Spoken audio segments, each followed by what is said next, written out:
बोला। इतनी अपने बाबू के कायदा से समझा दा। बाबू का टिंकू को भाई बेमतलब का बात बतियावे लो। बेमतलब का बात ना बतियावत है हो, उनका हमके चाल सहू ठीक ना लगत है। अरे कहा चाल सहूर ना ठीक है भैया। नहीं देखो, एक बात आखिरी बार समझावत नहीं, उनके समझा दा, नहीं दाना पानी देना हम बंद कर दे, बता देते।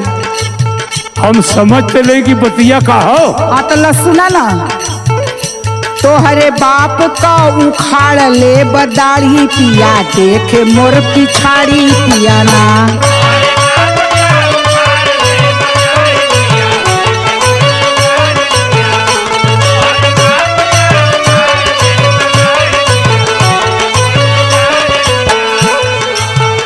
मोर पिछाड़ी पिया ना, मोर पिछाड़ी पिया ना।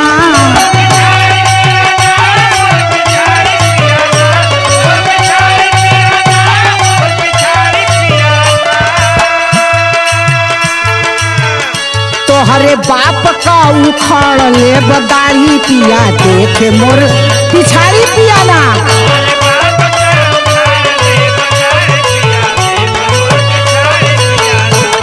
कायदा से सहूर से रहल करें।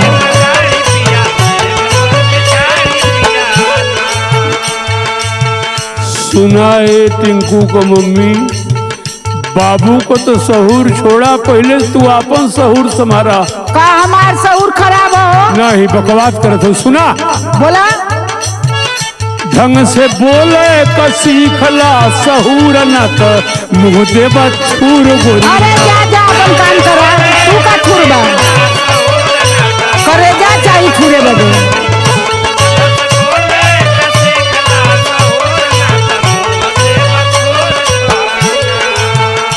देवा थूर गोरी ना हो, देवा थूर गोरी ना। जा अपन काम करा, मैं बता देते हैं।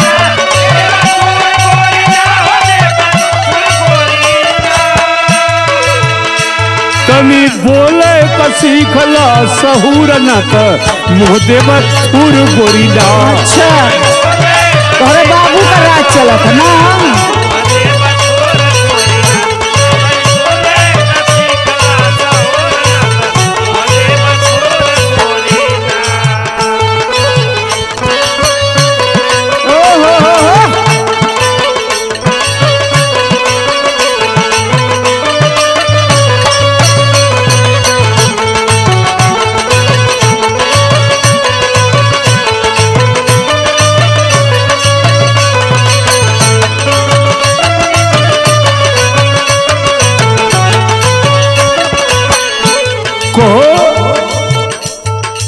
इतना बाबू को नाराज हो, बाबू को गलती का हो? अरे बहुत तो गलती है, कितना गिनाई बतावा। ला सुना था, देख निहुर निहुर चोली, बोले बोलिया कु बोली।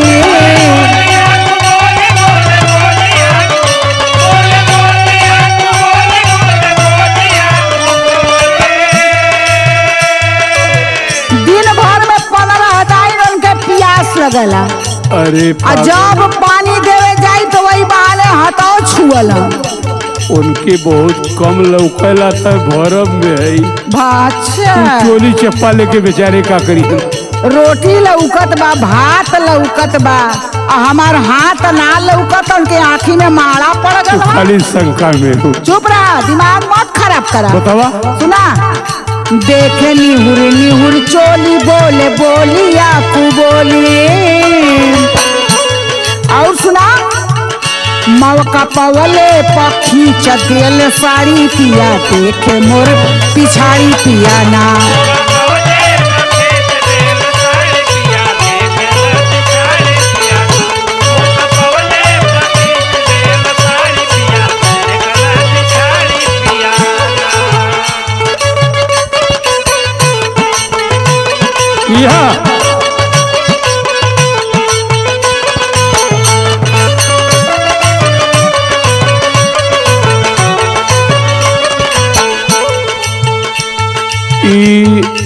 हमरे बाबू को रहना देते हो, तू ढिठाई बतिया। हम ढिठाई ना बतियावत, इतना तो हर बाबू प्यारा हुआ तो लेके चाटा।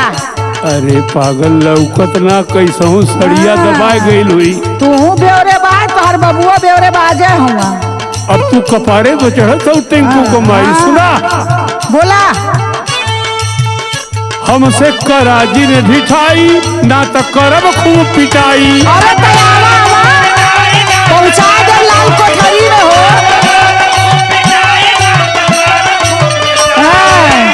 ऐसने कैसने घरे का समझत बा का जब जइबा ना तो समझ में आ जाई। अरे भाई ज्यादा मत बोला हमार बाप हवन। हमसे कराजी ने ढिठाई ना तो करब खूब पिटाई। बाप हुए मोर इलाके में मशहूर तोहार मुँह देबा छूर गोरी ना।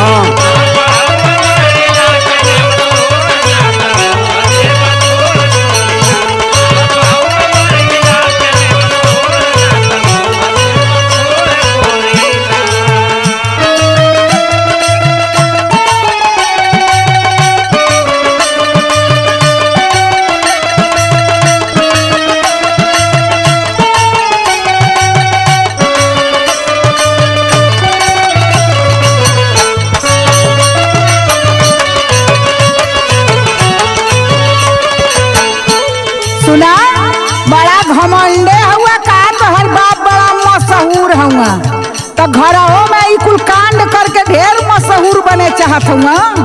तोरे समझ ना हाँ ना हमरे खूब समझ आ। सुना एक के भरम में मत रहिए जन मारे के काट हुआ ना एक खाली जब गैला भीतर ना तो औकात में आ जाइबा। तू तो बाबू के गोड़े गिरे लगबू। कब गिरे लगबू? कब? अपने बाबू मती जब हमारे बाबू को जन्मू तब। वो हमके अपने लड़की मातिन जाना सुना बोलता का है ना। तू तो जबरी बतिया उसको जैसन हूँ तोर बाप इनके जनी है अपन बाप।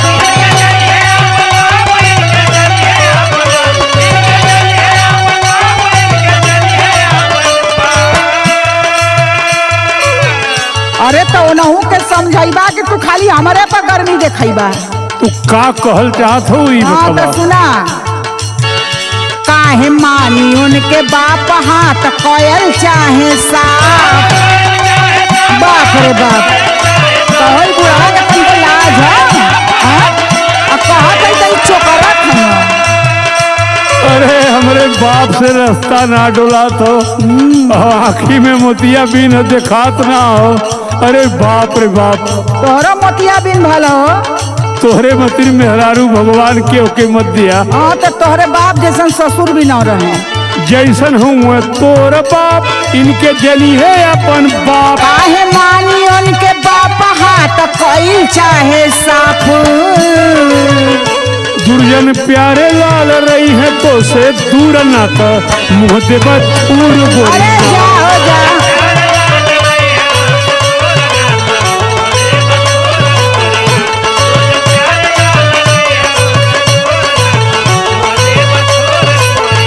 तोहरे बाप का उखाड़ ले बदारी पिया देखे मोर पिछाड़ी पिया ना। ढंग से बोले का सीखला सहूर ना तो मुँह देबा छूर गोरी ना। तोहरे बाप का उखाड़ ले बदारी पिया देखे मोर पिछाड़ी पिया ना।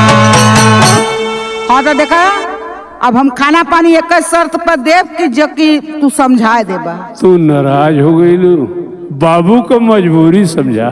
तोहरो समझब।